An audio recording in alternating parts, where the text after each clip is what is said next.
Welcome to Fifth Path Tarot. Tonight we are going to be doing the full moon reading. I do realize that this will come out after the first.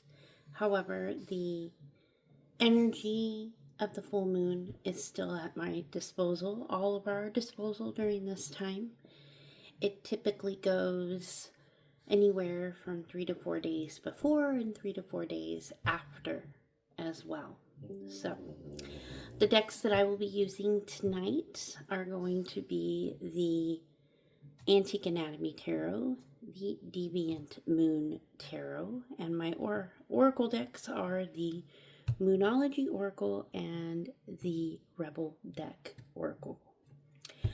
I am going to shuffle through all the decks first, and then I will get started with our reading for the collective for the month of May.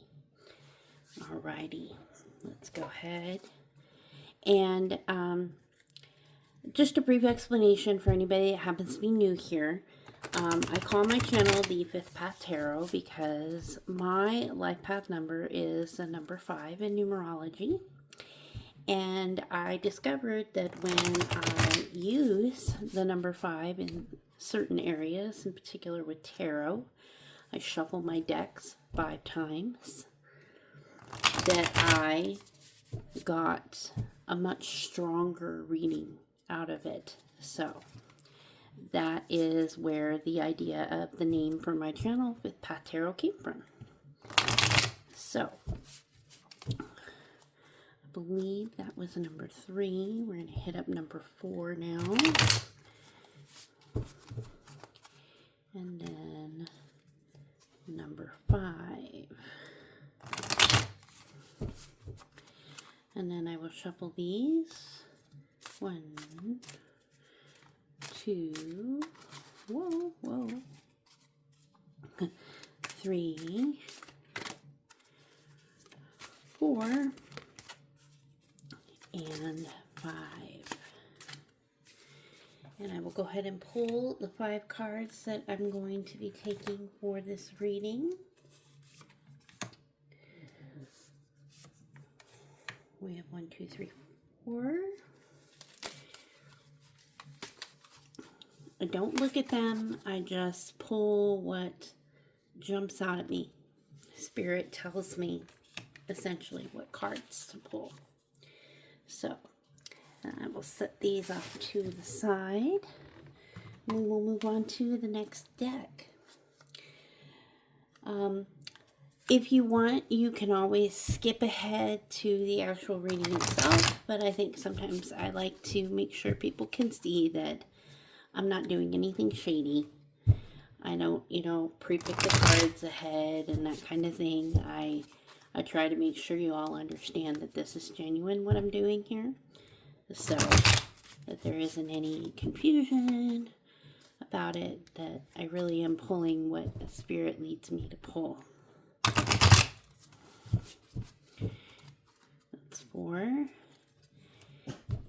and 5. So this is a brand new deck to me. I haven't really had it for very long, and I think I've only ever used it on a reading for myself one time. So, but I felt it was appropriate given the whole full moon kind of theme we have going on here. So I felt like that would be appropriate.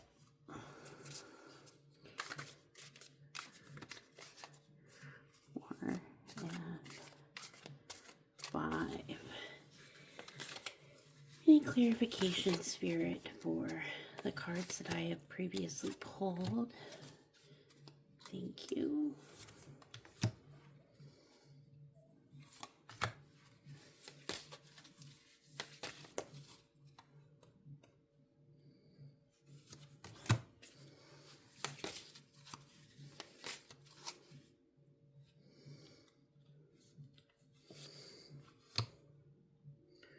Three, four, 5. All right.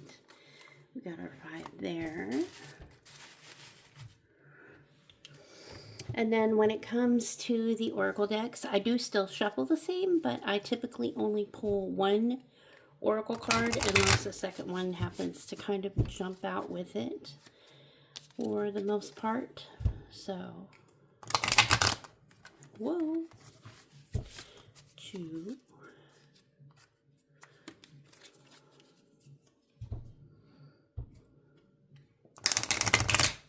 3,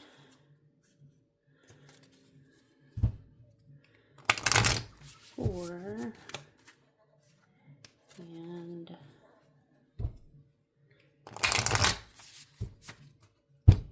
5. 1, 2, whoa,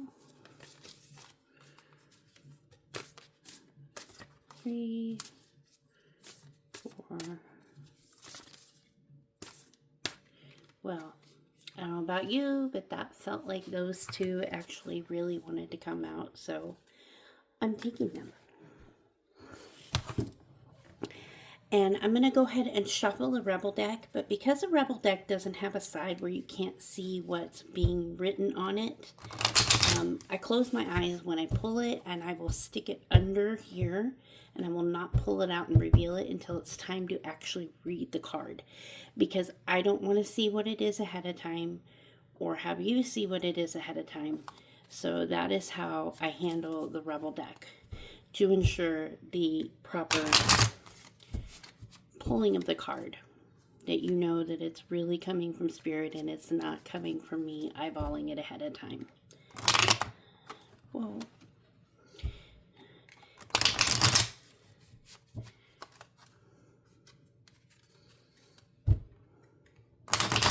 Four and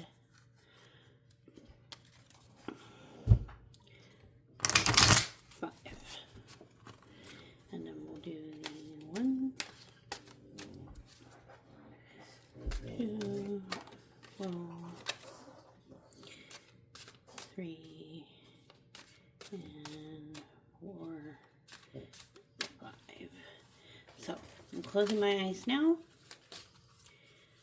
and choosing whatever card Spirit guides me to.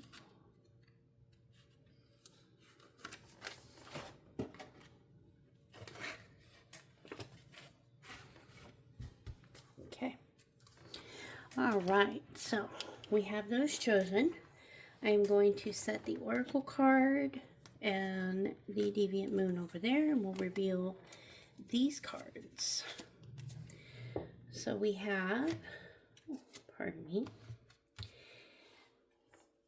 the Queen of Cups, or Elixirs is what it's called with this particular deck. The 4 of Pentacles, or Coins.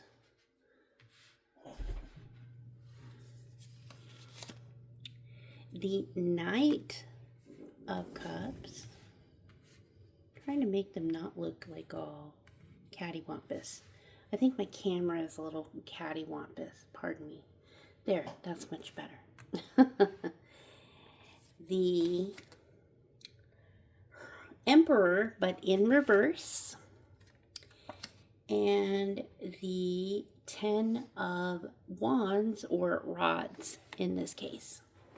All right, so I do read from the guide, but then it kind of guides me along. Spirit talks to me through what I read in there to give us all an idea. So you'll hear me talk through that portion of it.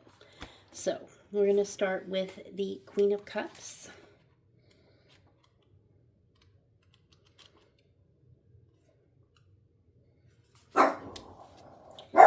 Pardon the puppy in the background. It is my Frenchie. She thinks she hears something. What she hears is the washer going. Think or do. Pardon me for a moment, everybody. I'm going to take a minute to let her out of the room so she doesn't disturb us. If you would like to go out, you can. Go on. She thinks she's guarding my house. She's crazy. All right, back to where we were.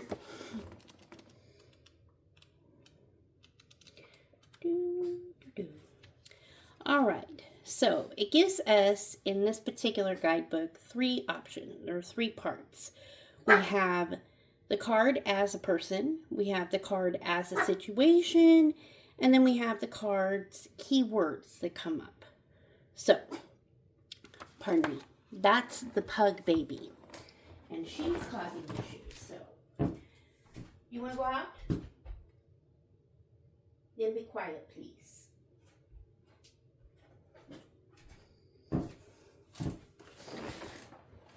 As if any of them could totally protect us. They're so tiny, it's ridiculous. All right, so the Queen of Elixirs or Cups as a person. It says here, the Queen of Elixirs is mysterious and magical, nurturing, alluring. She is highly empathic, often knowing what is bothering someone before they know themselves. A little shy, she finds it easier to be approached than to do the approaching, which can sometimes mean she's overlooked. As a situation, the Queen of Elixirs asks you to get in touch with your feminine side, looking deep within yourself, getting to know your feelings and desires, is necessary for long-lasting happiness. Your dreams may be full of messages and omens, so pay close attention.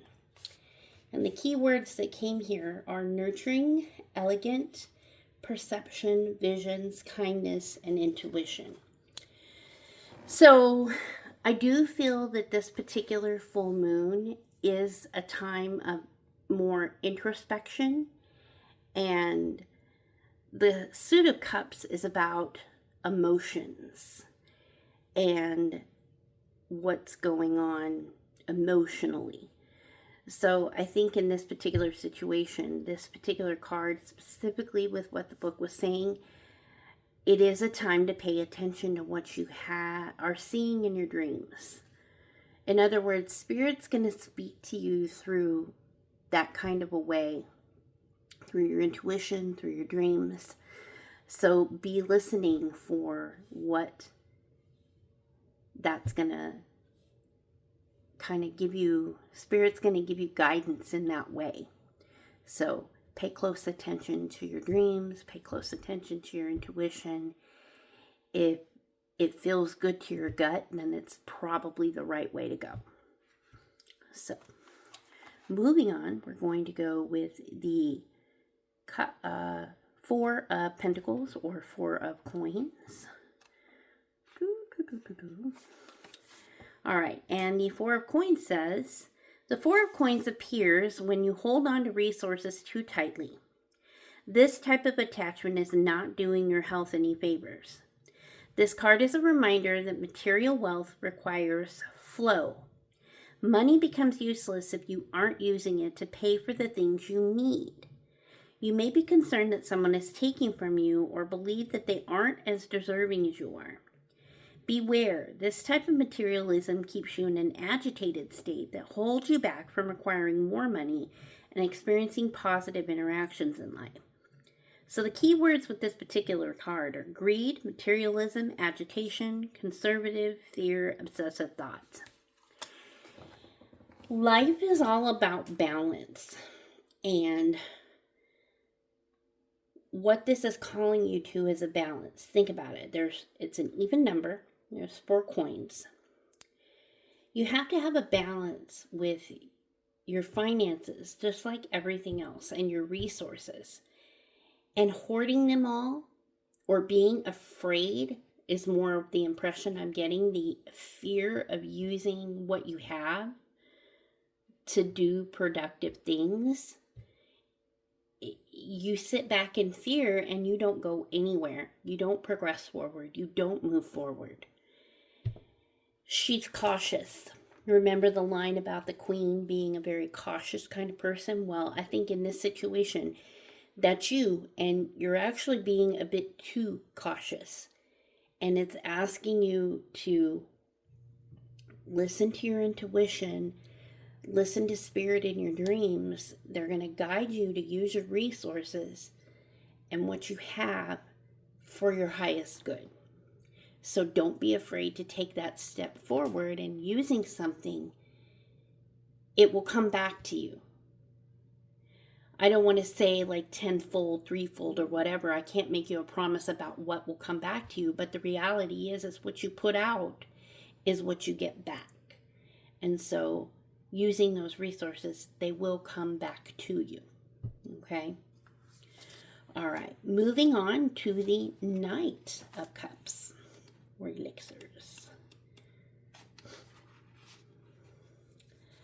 So, as a person, the Knight of Elixirs is romantic, loving, and embodies chivalry. He appreciates beautiful things and approaches everything in his life delicately.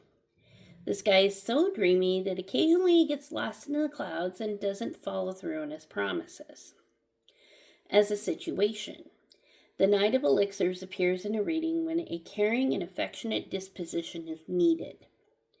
Relationships are on your mind, and this card is a good omen for moving to the next level if you are committed, or finding an ideal partner if you're looking. Keywords are romantic, chivalrous, delicate, affectionate. Okay, so it can mean love, and I won't deny that. I'm sure that, I guess, I have a very similar thought to another tarot reader that I follow on YouTube, Minopond Tarot, and he says, love is always out there, and that's the reality. There's always love available if you're seeking it. So it's definitely a good time. I don't think there's ever really a bad time to find or seek love, unless you're really needing to find some clarity. But I think in this particular instance, we talked about not being greedy with your resources, knowing how to use them properly, not being overly cautious. I think this is also a warning to you not to be too dreamy about things, not to get lost in the clouds to the point that you don't use your resources wisely. So don't squander them on something that's, kind of far-fetched, I guess. Really rein those in, rein that thought, that idea, what you have moving forward for this month. Doing it wisely, doing it prudently, but not being afraid to take those steps forward. And I think with regard to dealing with people, having more compassion and not going straight away to criticizing or being skeptical. It's really easy to be skeptical in this world right now. People can't be trusted. It's a scary place. There's a lot that goes on.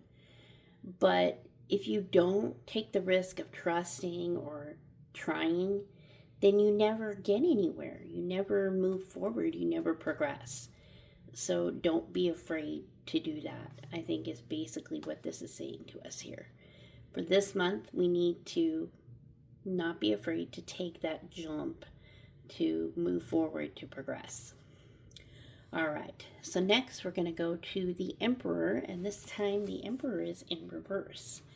Now, I will say this particular book doesn't give me reversal readings, but when you talk about reversals, sometimes they're the opposite. It kind of depends. So as I go through and I read what the meaning is for this particular card, then I will give you a rough idea of what it means in its reversal form. Pardon me, the puppy is knocking on the door. It's late at night and they're used to being able to come in and lay down, but she got a little startled, so get her in, get her settled. She'll let me do what I gotta do. All right, so the Emperor. Okay. So the Emperor is the fourth card in the tarot. It falls under the sign of Aries. It is a fire sign card. Its companion card is the Death card. Now, when you talk about the Death card, people don't know any better. think, oh, death, somebody's going to die, this is a bad card, da da da da da. Death is about change. Death is about getting rid of who you were and being able to progress forward because you're changing. It's a positive thing, it's not a negative thing. So, it says the Emperor is the craftsman of the tarot who has created a solid foundation from a bold vision. Just like the Empress, his inspiration lies in nature. Where she appreciates beauty, he wonders how to make it work for him. The Emperor shows great foresight and control in all situations. He is wise and assertive and focuses his energy on building and maintaining his empire. Are you feeling confident in your ability to get things done? The Emperor appears when you need a push for some reassurance. You already have the expertise, you just need to apply it to your daily routine. And then the key words here, it talks about power, authority, experience, groundwork, expertise, tyrant, and control. The words tyrant and control come to mind for me here, okay? That's the negative side of the Emperor, that they can take so much charge and that they wield like a tyrannical type of control. So remember how I said in the beginning that you need to not be afraid to progress forward, to do what needs to be done, not hold on to all of your resources. I liken this card to talking about somebody who, they just got to control every part of it, every aspect. They have a really hard time being able to let go of their resources and of things because, I don't know, fear of scarcity or just fear in general. So I caution you not to let yourself go that way, okay? It's a path that's not going to lead to prosperity, to growth, those kinds of things. It just holds you right in your place. And that's not necessarily where you want to be. You want to be able to move forward. I mean, take a look at this. You notice his feet are up in the air. You're not going to get anywhere with your feet up in the air. You can't walk. You're going to walk on your shoulders. Yes, I guess technically you could walk on your hands, but it points to the fact that you don't want to wield so much control in your life that you don't have fun, that you don't experience new things, that you live in a land of fear. You don't want to live in the fear. Okay? All right. Moving on, we're going to go to the 10 of Wands.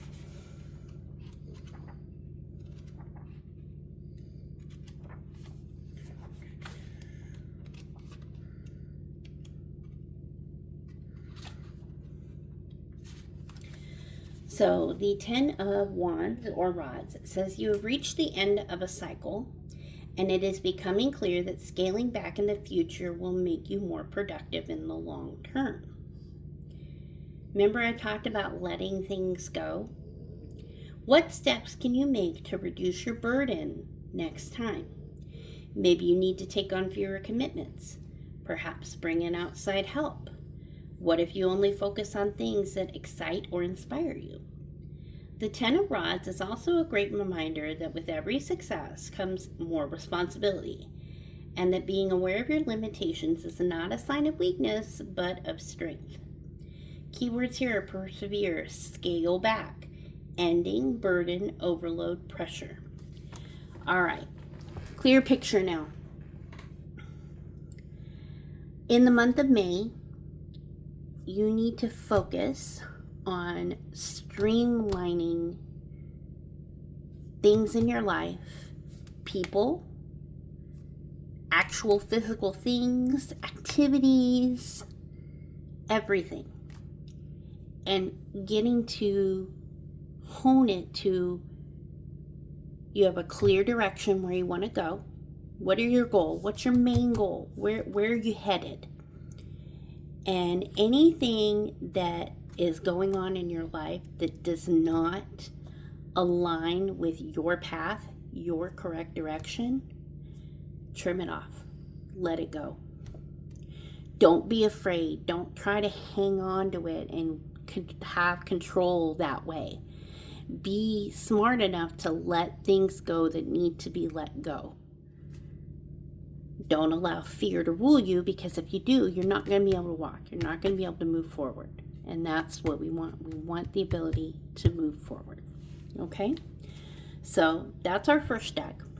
Typically, when I pull the second deck and I do the next row of cards, it will either do clarify kind of what we read, or it gives us a further like insight into what more, how much further we're going to go, that kind of a thing. So follow with me, bear with me. I know it seems a little weird, but I promise you it's going to come together. It took almost the entire thing really for it to click to me where we were headed here. So I think this will just bring us a lot more clarity. So we have the Ace of Cups. That's a very good card, by the way. We have the Six of Wands. The Fool. Very appropriate where I was talking here. This will be good. I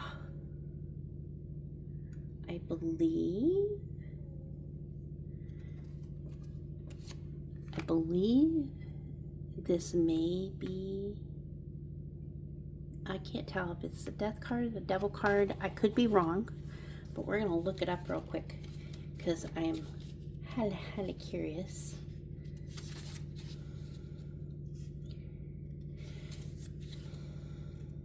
It's the Death card. Remember I talked about death? Boy, oh boy. Here we go.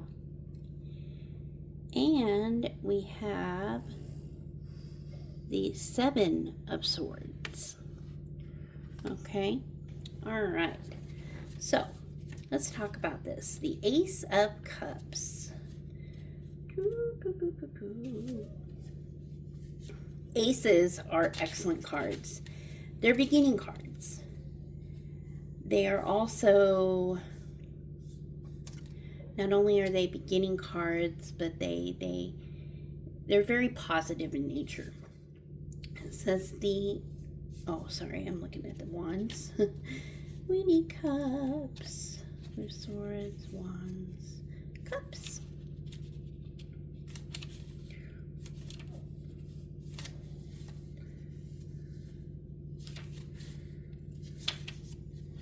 This book goes in reverse, so it's kind of interesting.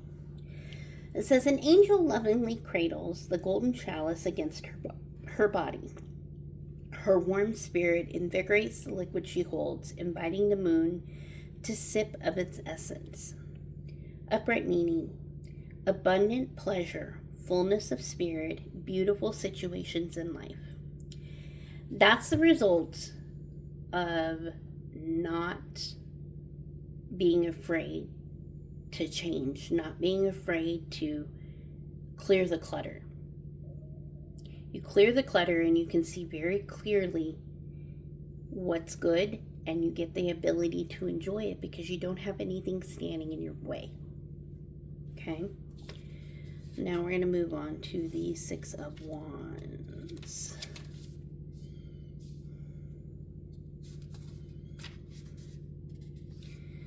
It says, tonight there is a celebration in the woods. The grand metamorphosis has finally occurred. A new being emerges victoriously from a moonlit flower bud. 5 wands are held high in honor of the event. Grasping a flowering 6th wand, the creature bestows good fortune on all souls present. Upright meanings, a new hero, change, metamorphosis, emerging better than before, victory. That's the prediction, and it will always be the prediction. When you are willing to shed the dead weight the things that hold you down, the things that hold you back, you will be able to emerge. Think about what happens to a butterfly or a moth in a cocoon. They shed that old form of themselves. That's what that cocoon becomes. And they emerge something far more beautiful sometimes than the caterpillar that they were before. And think about it.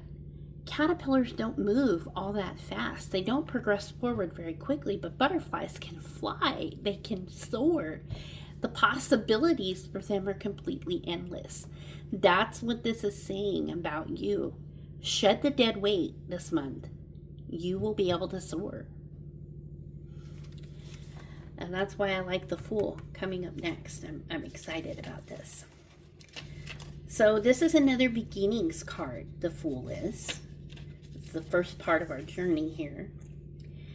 And it says this about the Fool. It says, unaware of his surroundings, the Fool begins his journey by wandering into the canal. He has no experience with life. Therefore, he has no fear of it. Upright meanings, the beginning of a journey, innocent or young person, folly, acting without thought, potential. Okay, so yes, you think about fool and you think, well, a fool is somebody who's not very smart. That's not necessarily the case. In this particular instance, it's not, because it doesn't occur to you to be afraid, you're willing to take those leaps of faith. And I was really hoping this card would come up because it was the gut feeling I had. There is something you're being called to take a leap of faith on. You're being called to take a step out, to move forward. But in order to be able to do that, you have to shed your fear, your dead weight. You can't be afraid. You can't be thinking, well, what if the piranhas bite me? Yeah, they might. Worry about that when you get there. If you constantly live in fear of what could be, you will never try. And then you will never move. It will just always be coulda, woulda, shoulda. Instead of, hey, I did this. I think about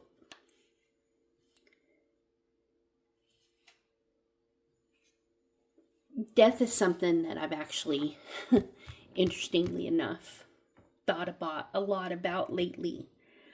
I'm not quite sure why, and maybe it's this reading that I was going to give that brought it up, but I've been thinking in particular about my younger sister who took her own life at the age of 25, and how much she missed out on.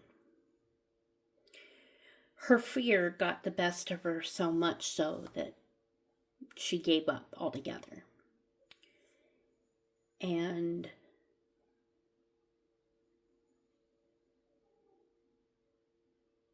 there's always going to be that shoulda, coulda, woulda for her. Like, we don't ever get to see what could have been. And then I think about the contrast of her with me. I grew up with 3 sisters. I have an older sister and a younger sister. And if you were to look at us when we were young, you would think I was going to be the one who never left home. I was timid. I was shy. I was afraid. And then,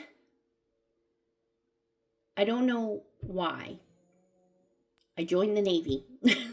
I mean, I have a lot of whys, but I ended up being the kid that left home and moved out of state and went and did some crazy things. And I don't regret a single bit of it. I've had some really awful things happen to me in life. But once again, all of those things shape who I am. And the reality is I have stories I get to tell my kids. And like, my kids get to be the person who says, oh, it was my mom that was in the military, not my dad. My oldest gets to say it was both his dad and his mom, but it just, when I leave this world, I have stories to tell. I have a legacy I get to share. And my kids get to share that with their kids. And their kids get to share that with their kids. And I have a legacy that won't necessarily just go away because the stories will stay there. Not only that, when I do finally leave this world, I have something to show for it.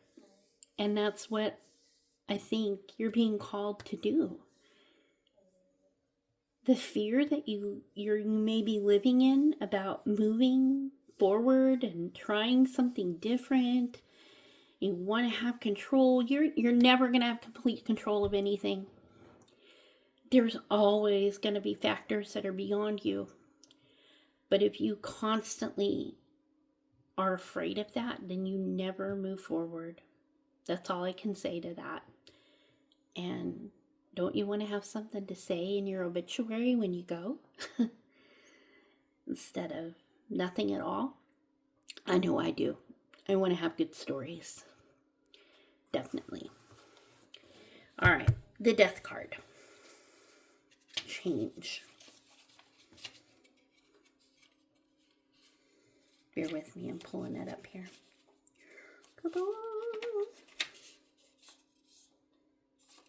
Says 2 corpses, a mother and child, stand on a polluted beach. The child attempts to re-enter the womb of his mother, but is held back. Another will be born soon. With death comes rebirth. Change, metamorphosis, loss, end of ways. I really like that term, end of ways, because we talked about changing the way you do things. You've got to change the way you're doing stuff. You've got to kick the routine, change the routine, do something different. It's never going to be different unless you do something different starting with you. We can't change other people. We can't change a lot of things in this world, but we can change ourselves always. We always have the choice of doing something different with ourselves. And it always starts with you. And that's what you can do. You can make the change and birth into something new or birth something new. It's kind of both. I think when we, as a mom, you were a different person before you had your first kid.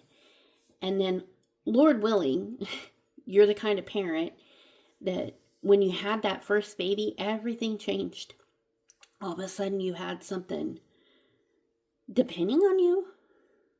Someone that couldn't do for themselves, you had to take care of 100. So you had to live differently. Couldn't just do the same old anymore. And so you can't just do the same old anymore. It's never going to get you anywhere different. You're going to keep getting the same results time and time and time again. And eventually you'll just be a really bitter, bored, disappointed human. And you don't want to be that. Moving on to the 7 of Swords.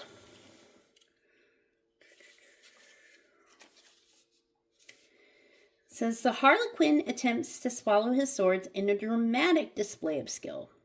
Yet his plan is flawed. The rope, which binds the blades, is frayed and will soon break, leaving him in a tragic predicament. Ill-conceived plans, a path to failure, a poor attempt. All right, so remember, I talked earlier about needing to make changes. I talk about taking leaps of faith and things like that, but you don't ever want it to be completely and totally uninformed. If you don't use your head when you do these things, the outcome's not going to be the right thing. So that's where this whole idea of clearing the clutter so that you have a clarity in what it is you're going to do to move forward. You need to be able to see that very clearly. And in order to see that clearly, take these swords and cut away the clutter. Get it gone. And then you'll be able to find a rope that's not frayed, where you'll be able to perform these feats without having a fear of screwing it up because you didn't plan well enough. You know, just because I say you want to take a leap forward and take that chance doesn't mean that chance doesn't come with a little bit of planning and a little bit of thought ahead of time, okay? You can't not think entirely or it just doesn't work out very well. So, moving forward, let's go ahead now and take a look at our 2 Moonology Oracle cards. So the first one we have is look at the bigger picture. Full moon in Sagittarius. I love that they're both full moons. And don't let pride get in your way. Full moon in Leo.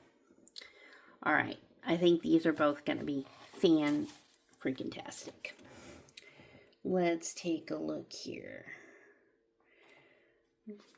Full moon in Sagittarius. So let me tell you this. You see the whole symbol for Sagittarius here, the whole arrow with the bow.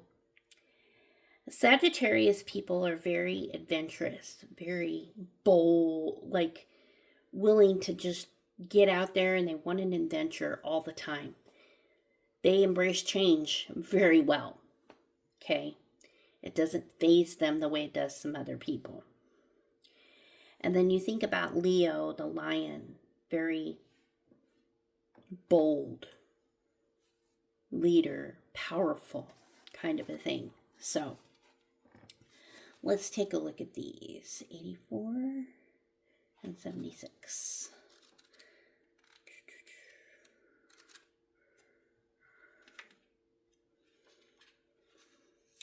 Look at the bigger picture. Full moon in Sagittarius. It says, are you thinking too much about the details of your dilemma? Fretting over minutia can be counterproductive. Or perhaps you've been being all talk and no action. This card is a reminder that while it's good to think things through, sometimes you need to take a step back and look at the bigger picture. What do you then see about your current situation? What's the most positive thought you can have about it? Now is the time to count your blessings, even if you don't yet have exactly what you want. This card is also a reminder that we often have to take a few risks and go with uncertainty on this journey called life. Try to keep an open mind about what's for the best. The universe could surprise you.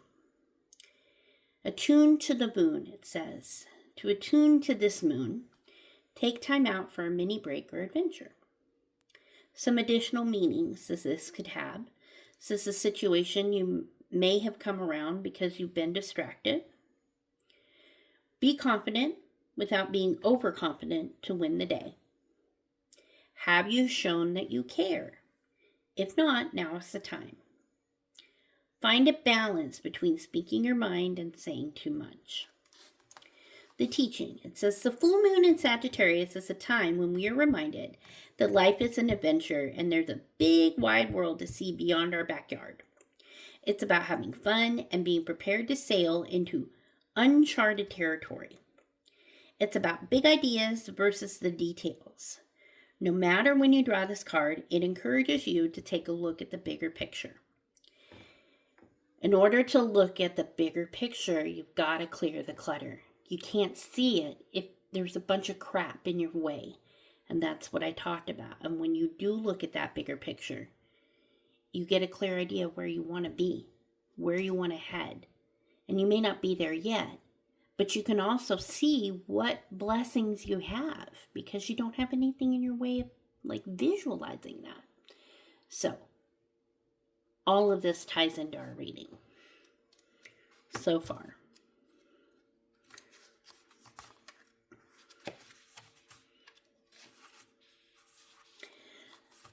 Don't let pride get in your way. Full moon in Leo. It says, have you been letting your pride become an obstacle? Is the question you're asking based on ego or is it from your heart? Leo energy is all about the heart. Think of the big-hearted king of the jungle, the lion. Its energy is magnificent, but when it's combined with the rush of the full moon, it can become over the top. This card may have come because you need to end a deadlock that has developed. More love and thoughts for the greater good are the solution for this dilemma. If you've not been doing as you would be done by lately, this is the time to find a balance between your own needs and the needs of the people around you. This will help all your relationships. Attune to the moon. Be magnificent without being plain too much.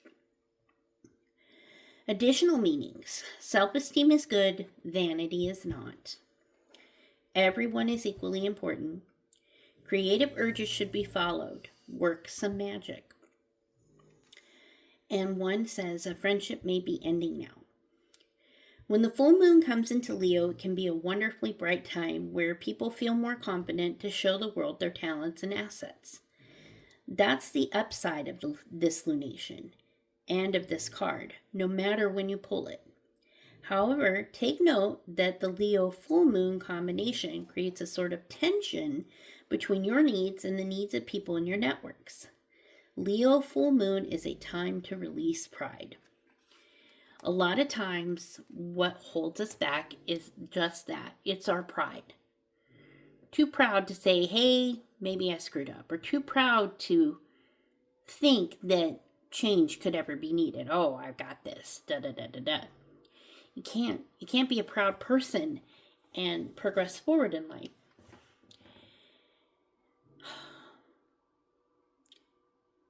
As I've come into this community of tarot and metaphysical and things like that, I hear a lot of, well, not a lot. Every once in a while, I'll come across somebody who talks about, like, I'll see things that talk about, like, spells to,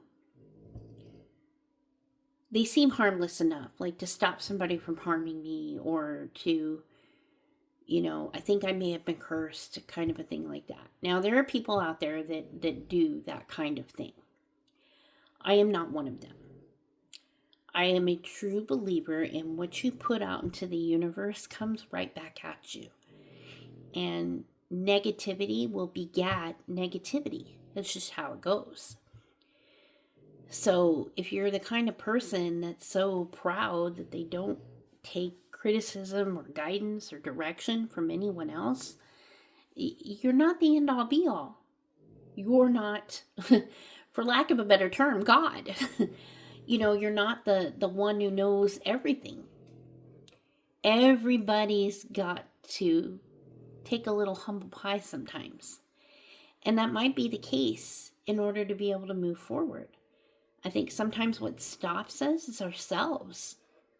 We think we got it, and we don't stop to take time to think, maybe we don't, and maybe we need a little help, or maybe we need to take a stop.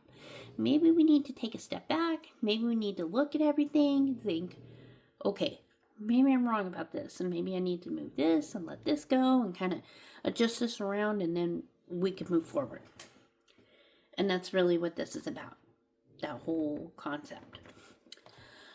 All right, so the reveal of our final card. And I love these cards. I'm going to warn you right now, they are sassy in the best way, but there may be some cursing and things like that, and so I don't want you to freak out about it. I am a Navy veteran, so I'm a sailor, and I can occasionally cuss like one. So they appeal to me, but hopefully it doesn't bother you and you see the lesson and the message within it. Well, if that isn't clear enough, it says, effing apologize. Seriously, just do it. Now, that's very specific. And it could be two things. Maybe there is somebody out here who's going to see this who messed up and really does need to say sorry to someone about a situation. But the other half of it is you could be apologizing to yourself. Apologizing to yourself for not letting yourself move forward, for holding you back. And how one apologizes to themselves is they change. They do things different. It's one thing to say the words I'm sorry. It's something else entirely to actually put them into action. Sorry means nothing without changed behavior. And this whole thing is about change. So, my good friends, for the month of May, it's time to make some changes. Clear the clutter. Get a clear picture of the path forward, and don't be afraid to A, make the changes, and B, take those steps forward, take those leaps. Don't be afraid. Fear will always hold you back. It's negative in nature. It's never a positive thing. It may prevent you from experiencing certain levels of pain or mistakes, but guess what? I have always learned far more from the mistakes I make than I've ever learned from the things I got right away. Mistakes create us, and they help guide us and direct us. And they give us the ability to relate to others who've made those mistakes, so we aren't arrogant towards other people. And we're able to be positive influences for everybody. I hope you enjoyed your reading for the month of May.